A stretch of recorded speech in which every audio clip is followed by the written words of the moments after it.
Recently, rumours about Paul Rudd returning to the Halloween franchise have been floating around the internet, and we now have a confirmation that Tommy Doyle will return in Halloween Kills, but Paul Rudd won't be playing the character. Paul Rudd played Tommy Doyle in Halloween 6 to Curse of Michael Myers, but in the sequel to Halloween 2018, Anthony Michael Hall will be playing the character. Now, you could probably recognise Anthony from The Breakfast Club, 16 Candles, and maybe even National Lampoon's Vacation. Tommy Doyle, for those who don't know, was one of the two kids in Halloween 1978, the young boy that Laurie Strode was babysitting on Halloween night. He will join Jamie Lee Curtis as she reprises her role as Laurie Strode in Halloween Kills, and also returning to reprise their roles are Andy Matichak and Judy Greer, Laurie's daughter and Laurie's granddaughter. It was announced that the studio would shoot two Halloween installments back to back, Halloween Kills, which is scheduled to release on October 16, 2020, and Halloween Ends, which will release on October 15, 2021. John Carpenter had this to say about ending the Halloween saga. As long as there's money in this, I wouldn't count on it ending. I do believe there will be an end to the saga, and I feel like it's closer than we might think, but I can't see any more movies after Halloween ends. Not that I wouldn't want to see them, I just can't see it happening. Here's what John Carpenter said about Jason Blum approaching him to return for Halloween 2018. Jason Blum convinced me to stop sitting on the sidelines and bitching and get off my arse and help. No one's ever asked me before. But if you're convinced that Halloween Ends won't be the last film, then just know that it will be director David Gordon Green's last Halloween film.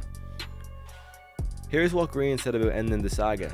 They are never done telling the Frankenstein story, and at this point, Michael Myers is a classic horror movie monster. But our Jamie Lee Curtis as Laurie Strode and Michael Myers saga will be done. Green told Collider, the fun of it is also seeing it end, and knowing that it can. If you just keep trying to elongate it and milk it for the money, then that's boring. He also added that Halloween Ends will be my last one, but promises a satisfying ending. Co-screenwriter Danny McBride said this while promoting his upcoming HBO show, The Righteous Gemstones. Yep, Gemstones, that's it. When we first signed up for it, we were going to originally try 3 back-to-back films. Ultimately, we were all kind of like, let's make sure we can do this one good. Then when we connected with people, we all decided, let's try to continue where we were going to go. John Carpenter will also be returning to compose the team with his son Cody Carpenter, and it looks like he is locked down for both movies, which is very exciting.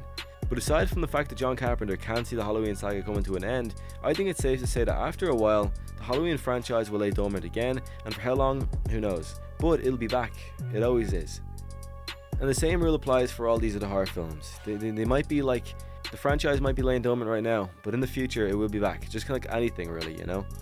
Like almost any original film has a chance of being remade. So to say Halloween is going to end after Halloween Ends, probably not. It's just going to be a while before we see another film, and at least that's how I see it.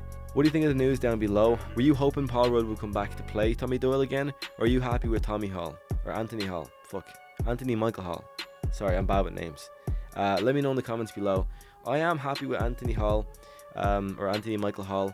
I do think if Paul Rudd came back, it would just be a huge deal, and I could have never seen it happening, but either way, I don't really care. I have no idea how they're going to bring Tommy Doyle back, but I'm excited to see it nonetheless.